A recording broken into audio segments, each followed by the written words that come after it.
Good morning, everybody. Another busy morning out here in the rural area of Medina. Noisy all around me, and again, I don't know if you can hear it, but things are humming. Things are humming. It's going to be a hot one, so everybody's trying to get it in this morning before it really starts heating up.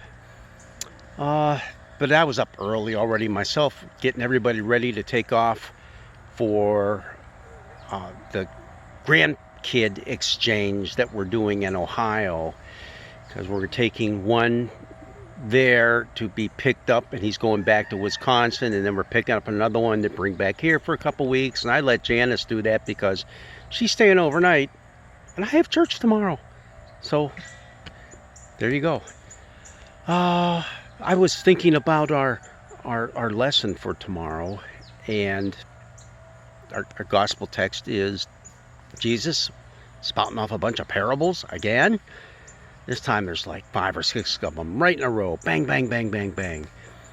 A little different from the last couple of weeks, in that the last couple of weeks he gave an explanation of the parables. This time, it's you figure them out. You figure them out. So I'm not going to say a whole lot about them because I'm going to be talking about them in my sermon tomorrow. So if you want to hear about it, you can catch my little mini sermon on Facebook, the little mini service that we have, or you can find it on YouTube. Just look up Rodney Cleansing and I'll pop up there somewhere. Just click me on. Or you can go on Facebook Live tomorrow at 10 o'clock. And we have our church service that's broadcast, and it's about half an hour long, usually under 40 minutes. Well, the thing I wanted to just touch on briefly was the subjects of all those parables. When you look at them, wow, you have everything. You have the farmer out in the field, he's sowing. Then you have the farm hands out there noticing the weeds that are growing in the field. And you have somebody who plants, another farmer who plants a mustard seed. You have a woman who's a baker, puts leaven in the bread. You have a guy who's out in the field and just happens to stumble over buried treasure. All right. Then you have someone who's a merchant who's dealing in fine pearls and finds the perfect pearl worth millions. Well, I don't know how much it was worth, but you know what I mean. And you have what?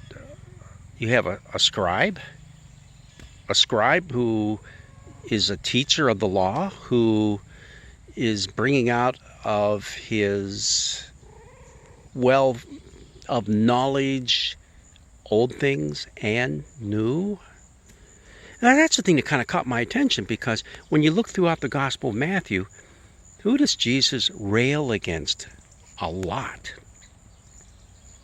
Scribes and Pharisees. Scribes and Pharisees. Now the scribes, they were kind of like the keepers of the law, just as much as the Pharisees were.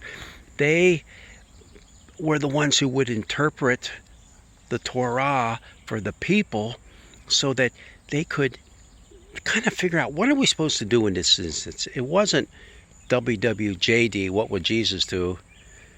It was WWTD, what would the Torah do? What does the Torah tell us? And so they were the ones who would interpret that. And you know what? It's interesting. Their interpretations, we don't have them in the Bible, but we have a whole body of rabbinic writings that talk about that. Their interpretations changed through the years. They would look at it and say, okay, what we said back then doesn't make sense today. This is how you live faithfully into God's law. So keep that in mind.